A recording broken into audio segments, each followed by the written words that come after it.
بسم الله الرحمن الرحيم. الحمد لله رب العالمين، والصلاة والسلام على أشرف الأنبياء والمرسلين نبينا محمد صلى الله عليه وعلى آله وأصحابه ومن تبعهم بإحسان إلى يوم الدين. أما بعد، وتوفيق yake Allah subhanahu wa ta'ala na idhini yake imetuwafikisha tukakutana tena katika hizi episodi zetu, hizi majalis, hizi halakat ambao tuliona katika halaka zilizopita, ambao tulizungumzia kuhusiana na amana kubwa, na pia kadhalika katika miongoni mwa wajibati ambazo ni kubwa takikana kwa mwanadamu hasa Muislam azichukulie maanani makubwa kuhifadhi hiyo amana na huo wajibu ni watoto ambao Allah subhanahu wa ta'ala amemruzuku. Hii ni amana kubwa, na ikiwa ni amana basi Allah subhanahu wa ta'ala atakwenda kumuuliza yaum al-qiyama kuhusiana na hii amana. Atamuuliza katika kuwalea kwao, vipi aliwalea na kuwatengeza kwao, kuwahudumia kwao katika yeye hao watoto katika nyanja zote kiujumla katika maisha yao. Allah subhanahu wa ta'ala atakwenda kumuuliza kila mzazi kwa watoto wake. Tukaona kwamba watoto wanazaliwa katika kila ambaye anazaliwa katika maumbile, basi ima wazazi wake wawili watambadilisha huyo mtoto akawa ni Myahudi au Nasara au akawa ni Majusi, kila maumbile yake yanakuwa yako safi kabisa. Na tukaeleza pia kadhalika maneno ya al-Imam Ibn al-Qayyim al-Jawziyya rahimahullah ta'ala aliposema kwamba hali tunaoiona kwa watoto kuwa kufisidia katika tabia na maadili, hii ilikuwa ni sababu kubwa ya hili inatoka maana na wazazi wao. Wazazi wao ilikuwa ni sababu ya watoto hawa kuwa katika haya unjifu wa maadili ambao wako nayo. Sababu kubwa ni wazazi wao. Kwa ukubwa wa maana hii tukaona tuweke hizi episode katika kutaja baadhi ya misingi ambao kupitia misingi hiyo Allah subhanahu wa ta'ala itakuwa ni chachu ya watoto wetu na familia zetu kuwa katika zile adab al-Islam wa tarbiyatu al-islamia, kuwa na zile adabu za Kiislamu na pia kadhalika yale malezi ya Kiislamu. Kwa leo katika kuanzia episode yetu hii, ni mwendelezo wa episode ambazo zilizopita, tutaanza kutaja misingi ambayo kupitia misingi hii yahesabiwa na yazingatiwa ya kwamba katika misingi mikubwa ambayo Allah subhanahu wa ta'ala kupitia misingi hii watoto wetu watakuwa katika tabia zile za adabu al-Islam wa tarbiyatu al-islamia, adabu za Kiislam na malezi ya Kiislam. Ama kwa leo tutaangalia msingi wa kwanza, ar-rakizatul ula, msingi wa kwanza miongoni mwa misingi ya kulea watoto, ikhtiyaru az-zawjati as-salihah. Msingi wa kwanza atakulea watoto kuwa katika adabu za Kiislamu na maadili yaliokuwa mazuri, yaliokuwa mema, ni kuchagua hawa wazazi wawili au kuchagua huyu mwanaume az-zawjati as-salihah, kuchagua mke aliyekuwa mwema. Takikana kwa mwanaume ambaye yeye ataka kuoa hasa Muislamu achague mke aliyekuwa mwema. Inna min awwali ar-rakaiz fi tarbiyati ikhtiyari az-zawjati as-salihah, hakika katika msingi wa mwanzo katika kulea watoto kwa katika malezi ya Kiislamu ni kuchagua az-zawjati as-salihah, kuchagua mke aliyekuwa mwema. Na huu msingi wa kuchagua mke aliyekuwa mwema atakana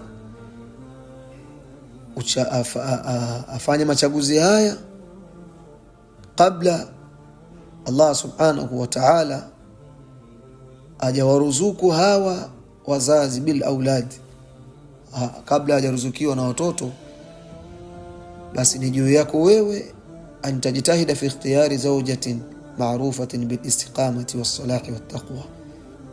Takikana ni wajibu juu yako ndugu yangu katika iman kujitahidi kuchagua zawjatin ma'rufatin, kuchagua mke ambaye afahamika ni maarufu bil istiqamati was salahi wat taqwa, maarufu katika ile istiqama. Ni mwanamke ambaye ana istiqama, afanya maamrisho Allah subhanahu wa ta'ala muamrisha na anaacha makatazo, afahamika hivyo huyo mwanamke. Ni wajibu kwa yeye kuchagua mke mwenye sifa hiyo ya istiqama was salah, katika wanawake ambao walikuwa na salah, walitengamaa wa taqwa.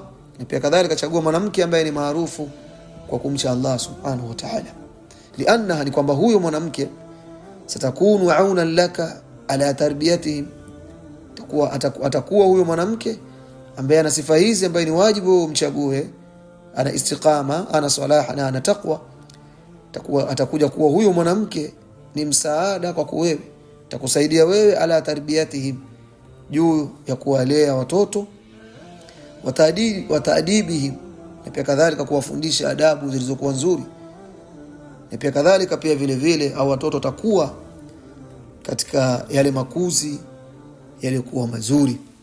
Kwa msingi wa kwanza kwa kijana wa Kiislamu, na pia kadhalika kwa wazazi pia vile vile, kwa kijana kuchagua azawjatu salihah, kuchagua mke aliyekuwa mwema, na pia kadhalika kwa wazazi wamchagulie binti yao mume aliyekuwa mwema.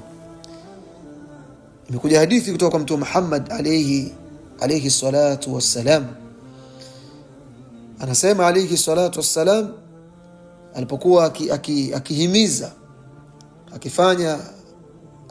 katika hili juu ya kuchagua mwanamke mwenye dini, chagua mwanamke dhatu din, al-ikhtiyari al-mar'a dhatu din. Alipokuwa akihimiza juu ya kuchagua mwanamke mwenye dini, akasema alayhi salatu wassalam, tunkahu al-mar'atu li arba'i, kwamba anaolewa mwanamke kwa mambo manne. Mambo manne ni katika moja ya sifa ambazo kupitia sifa hizo ndizo ambazo mwanamke anaolewa kwa sifa hizo. Akataja alayhi salatu wassalam limaliha, mwanamke anaolewa katika miongoni mwa sifa ambazo mwanamke anaolewa nazo ni ile mali yake, walihasabiha, kadhalika aolewa mwanamke kwa ile nasaba yake, wa jamaliha, na pia kadhalika mwanamke aolewa kwa ule uzuri wake. Kana mtu akaoa mwanamke kwa uzuri au kwa mali yake au kwa ile nasaba yake, walidiniha, na pia kadhalika mwanamke anaolewa kwa dini yake. Kisha Mtume kamalizia hadithi yake hii adhim akasema, fadhfar bi dhati din taribati yadak, chagua mwenye dini wewe, basi chagua mwanamke mwenye dini. Sitizame mwanamke ukaoa mwanamke kwa sababu ya mali yake, au ukaoa mwanamke kwa sababu ya uzuri wake.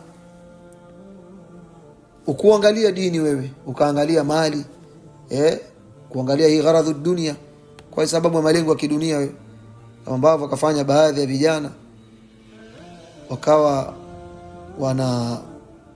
wanalelewa kama ilivyokuwa maarufu, akaa ukifanya zina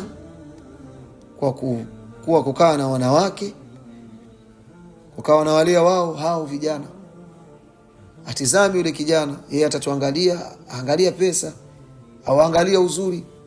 Sasa usifanye hivyo Muislamu ambaye ni kais, ambaye ana akili ili kuwa nzuri. Tumekasema chagua mwenye dini, basi itashika michanga mikono yako. Na hii tarbati yadak, kushika michanga mikono yako, sio maana yake hivi kwamba hii kalima maana yake sio hii. Hii wanaeleza Waarabu hii tarbati yadak, lakini hawakusudii uhakika wake. Wa innamal muradu biha, makusudio tu Muhammad alayhi salatu wassalam katika hii fadhfar bidhati dini tarbati yadak, alhathu ni kule kuhimiza alayhi salatu wassalam, watashmir fi talabi alma'mur bihi, na kutilia tashdid kwa kutafuta lile ambalo Allah subhanahu wa ta'ala Mtume ameamrisha kwalo, kuchagua mwanamke mwenye dini. itakuja kuwa ni msaada kwako mkubwa, kwako wewe, na pia kadhalika katika kuwalea watoto wako na watoto wako kukulia katika yale malezi yaliokuwa mazuri. Na pia kadhalika ikasi hadithi kutoka kwa Mtume wetu Muhammad alayhi salatu wassalam, aliposema alayhi salatu wassalam katika hadithi ambayo ameitoa al-Imam al-Hakim, ni hadithi sahihi, anasema alayhi salatu wassalam, man razaqahu Allahu imra'atan salihah, yule ambaye Allah amemruzuku mwanamke aliyokuwa mwema, ni ambaye Allah kamruzuku kapata mke ambaye ni salihah, ni mwema, huyo faqad aanahu, kwa hakika huyo amesaidiwa ala shatri dinihi, kuikamilisha ile nusu ya dini yake. Saidiwa katika nusu ya dini, ambaye kapata mwanamke ambaye ni salihah, zawjatun salihah. Falyattaqillah fi shatri albaqi, basi amche Allah subhanahu wa ta'ala katika nusu nyingineyo iliyobakia.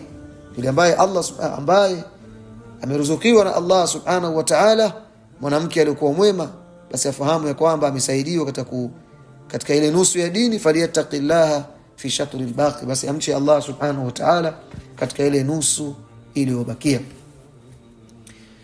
Na kwa msingi huu wa kuchagua mke mwema, amekuwa mwanamke mwema min a'zami asbabi saadati fi dunya, katika sababu kubwa ya mtu kuwa na saada, kuwa ni mwema katika hii dunia, kupata saada, kupata wema katika hii dunia. Na katika hadithi pia kadhalika Mtume anasema min saadati bin adama almar'atu salihah, katika ile saada katika kule kuwa mwema mwanadamu, sababu kwa vitu ambavyo vinafanya mwanadamu kuwa mwema ni kupata mwanamke aliyokuwa mwema. Mwanamke, ukipata mke aliyokuwa mwema, basi utapata saada wewe fi hadhihi dunya, katika maisha haya ya dunia. Wa inma kanat almar'atu salihah juz'an min sa'adati almar'i, kasi vinginevyo amekuwa mwanamke mwema ni sehemu ya kupata saada, ya kupata wema na kuwa wema mtu. Lianna fiha, ni kwamba kwa huyo mwanamke sifati, ziko sifa ambaye ni almar'atu salihah, mwanamke aliyokuwa mwema amekuwa ni sehemu ya mtu kupata saada katika maisha ya dunia. Ni kwamba katika huyo mwanamke sifat, huyo mwanamke ana sifa la tatawaffaru illa fi salihati minan nisa, ambazo sifa hizo hazikusanyiki, hizo sifa isipokuwa tu zinakuwepo sifa hizo kwa wale wanawake waliokuwa wema. Wanawake wema ndio wanakuwa na sifa hizo, kal ikhlas. Mwanamke ambaye ni salihah, mar'atu salihah au zawjatu salihah, anakuwa na ikhlas, anakuwa ni mukhlisa. Ni pia kadhalika wa nusuh wa nasaha wa sidq, anakuwa ni mkweli, wal amana, na anakuwa ni muaminifu, wal wafa, anakuwa anatekeleza ahadi, wa hifdhul mal, anakuwa ni mwenye kuhifadhi mali ya mume wake, wa ihtirami zawj. Kadhalika katika sifa ambazo za wanawake wema, anakuwa na mheshimu mume wake, wa siyanatul ird, na kuchunga ile heshima yake, anachunga heshima yake. Zuka mkuta yuko hovyo tu, vavaa hovyo, akakaa na wanaume ajanib, takwenda akakaa maskani changanyika na wanaume, kapeana mikono na mengine.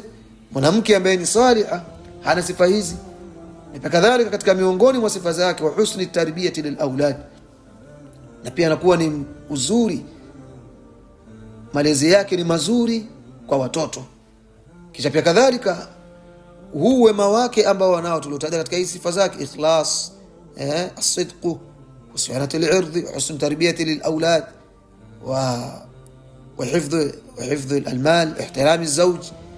Hii alikuwa nayo, haya yanageuka haya kwa watoto wake mara nyingi, kwa sababu mwanamke anakuwa yuko nao, mke anakuwa mara nyingi ndio yuko na watoto, na pia kadhalika anakuwa anawatizama watoto na anakuwa anawaelekeza. Kwa hakiwa yeye ni salihah, ana sifa hizi, basi hii ni dhahiri pia kadhalika hizi sifa zitaenea kwa wale watoto. Wa hadha aidan min jumlati saada, na hizi sifa alizokuwa nazo kisha akaeneza kwa watoto wake, hii ni katika jumla ya saadatu ya ule wema allati yaj'aluha Allahu azza wa jalla fi zawjati salihah, ambao Allah subhanahu wa ta'ala ameweka wema huu au kaujalia uwema juu ya mke aliyokuwa mwema. Kwa msingi wetu wa mwanzo potatikana tuzingatie hii misingi ambayo tukihitaji katika muendelezo wa hii episode yetu, wa kuiangalia hii amana kubwa ya watoto ambao Allah subhanahu wa ta'ala ameturuzuku. Allah ndugu zanguni, kuchagua mke aliyokuwa mwema, mke aliyokuwa mwema, ili akusaidie wewe, awe ni msaada mkubwa wa kuwalea watoto wako, na pia kadhalika wewe upate saadatu fi hadhihi ad-dunya. Hadha Allahu a'lam. Subhanaka Allahumma bihamdika ashhadu an la ilaha illa ant nastaghfiruka wa natubu ilayk. Jazakumullahu khairan wa barakallahu fikum.